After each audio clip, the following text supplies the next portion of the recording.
पता होना चाहिए। मेन चलते हैं अपन रूल बुक पर। और पहली बात तो क्वेश्चन ये आता है कि भाई एग्जाम होगी कि नहीं होगी, तो ये 5 मार्च से एग्जाम शुरू हो रही है, 2 पालियों में होगी। पहली पाली शुरू होगी 7 बजे रिपोर्टिंग टाइम है और 9 बजे से आपका पेपर चालू हो जाएगा। दूसरी पाली रिपोर्टिंग टाइम 12 बजे है और आपका 2 बजे से आपका क्या हो जाएगा, एग्जाम चालू हो जाएगा। तो बिल्कुल समय पर पहुंच जाना, क्योंकि अभी पता चला है राजस्थान में कि कुछ बच्चों को समय में 5 मिनट देरी से, देखो सरकार ऐसी है कि खुद 2 साल लेट कर दे बच्चे को वो चलेगा। सरकार ऐसी है कि 2 साल बच्चे को लेट कर दे वो चलेगा, बच्चा 2 मिनट लेट होता है और उसको एग्जाम हॉल से बाहर कर दिया जाए। ये कहां का न्याय है? थोड़ा शर्म करो रे एग्जाम वालों कि बच्चा कहां से आता है, कैसी तकलीफों से आता है और उसको आप 2 मिनट बाहर कर देते हो। बट ठीक है, अब नियम कानून अपनी जगह है तो आप टाइम पर पहुंचे, ये मेरा उद्देश्य ये रहेगा बताने का। देखो जो बातें हैं वो तो हम करते रहेंगे। आंदोलन इस बात पर भी होगा, आंदोलन इस बात पर भी होगा कि पोस्ट डिक्लेयर क्यों नहीं कर रहे हो। कहीं कल के दिन आपने 500,000 पोस्ट दे दी, क्या मतलब?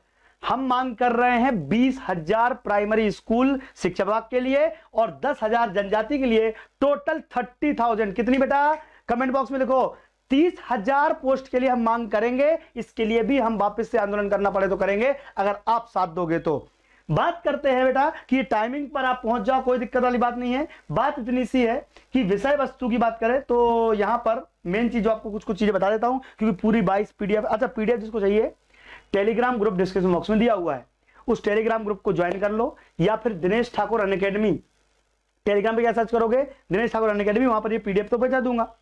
30,000 बिल्कुल सही है, 30,000 जो मांग रखना चाहता है। देखो बेटा वीडियो को शेयर करो, वीडियो को कम से कम इसलिए शेयर तो करो कि आपका सपोर्ट किया जाता है। लोग तो हाथ पे हाथ रख के बैठे रहते हैं, बस नोटिफिकेशन आगे तो ये आ गया ना, उसमें ये तो देखो कि आगे तो कोई एहसान नहीं कर दिया, ये तुम्हारा राइट है, ये रोजगार तुम्हारा अधिकार है। इसका मतलब ये है कि आपको रोजगार देके उन्होंने कोई एहसान नहीं कर दिया, ठीक है? नहीं खुश हो गए भैया, पढ़ाई करो। और दिनेश ठाकुर का वादा है लड़ाई और पढ़ाई साथ साथ तुम हम करेंगे। मूवमेंट अगेंस्ट अनएम्प्लॉयमेंट के माध्यम से जो हम मुहिम चला रहे हैं उसका असर दिख रहा है कि नहीं दिख रहा है? बोलो दिख रहा हो तो वीडियो पहुंच जाना चाहिए घर घर तक। यहां पर आप देखोगे निःशुल्क एवं अनिवार्य बाल शिक्षा का अधिकार 2009 के अंतर्गत राष्ट्रीय प्राध्यापक परिषद द्वारा एक निर्देश जारी किया गया 2011 में।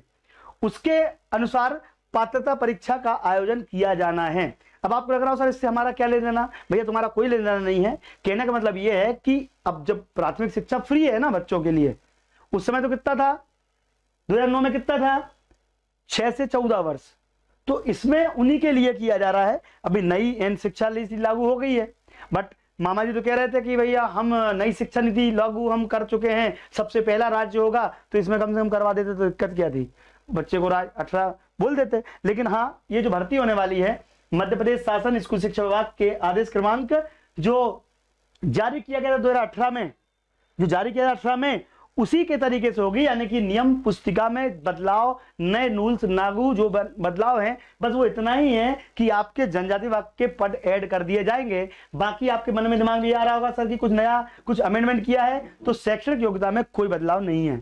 शैक्षणिक योग्यता वही है जो पहले होनी थी। तो याद रखना, एक ब्रिज कोर्स, आपको कुछ बच्चे पूछते बार बार सर ये ब्रिज कोर्स क्या है।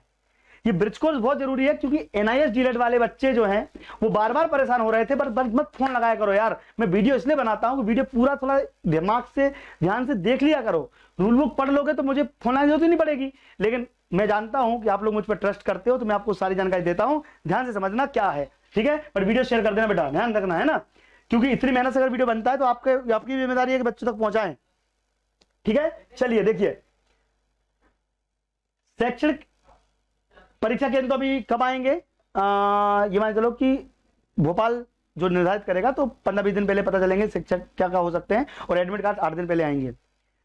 कम से कम 50% अंकों के साथ हायर सेकेंडरी अथवा समकक्ष प्रारंभिक शिक्षा 2 या 2 वर्ष का डिप्लोमा। कितनी अच्छी बात कही, बिल्कुल सिंपल है कि 50% के साथ अगर कोई बच्चा 12th पास है और उसके बाद प्रारंभिक शिक्षा में 2 वर्ष का डिप्लोमा, यानी कि किसी ने क्या कर रखा है, डीएलएड कर रखा है या डीएड कर रखा है, उसके लिए काम हो जाएगा। 50% अंकों के साथ स्नातक शिक्षा बीएड, तो देखो कुछ बच्चे बोलते हैं बीएड वाले मान्य है कि नहीं है। अब 2011 के अनुसार भर्ती होगी, इन्होंने लिख दिया एक जगह पे, मैं अभी दिखाऊंगा आपको।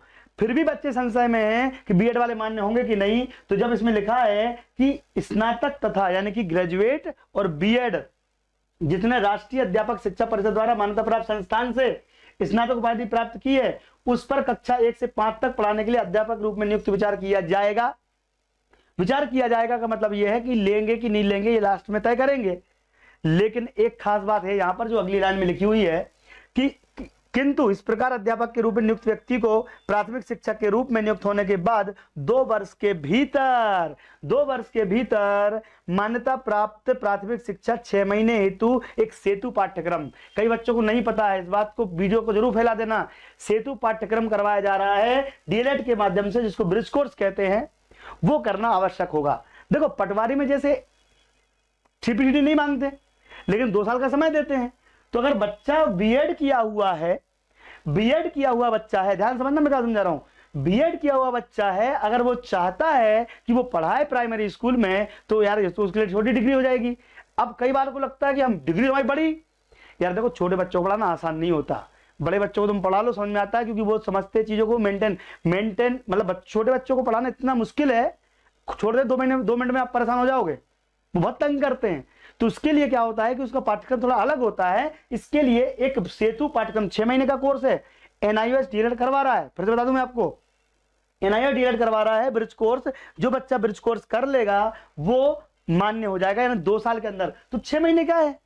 अगर आपने एग्जाम क्वालिफाई कर लिया, कोई बड़ा कोर्स नहीं है, ये छोटा सा कोर्स है 6 महीने का, ये 2 साल के अंतर्गत करवाना आवश्यक है। ध्यान रखिएगा, जो बच्चे बार बार पूछ रहे हैं ध्यान रखना, बीएड वालों का क्या होगा, बीएड वाले यार वही बात, बीएड वालों का क्या होगा, बीएड वाले ज्वाइनिंग लेने के बाद ये ब्रिज कोर्स करना पड़ेगा, जो कि किया भी है पिछली कई बार ज्वाइनिंग वाले। थोड़े आसपास स्कूल जाया करो, अगर स्कूल पढ़ाना है ना तो स्कूल जाके प्राध्यापकों से मिलो, थोड़ा टीचरों से मिलो, बस ये नहीं कि केवल परीक्षा दे दी, थोड़ा जानकारी भी रखो बेटा, थोड़ा आसपास चले जाओ, संकुल चले जाओ, सब पता चल जाएगा ब्रिज कोर्स क्या होता है। करवा रही है सरकार।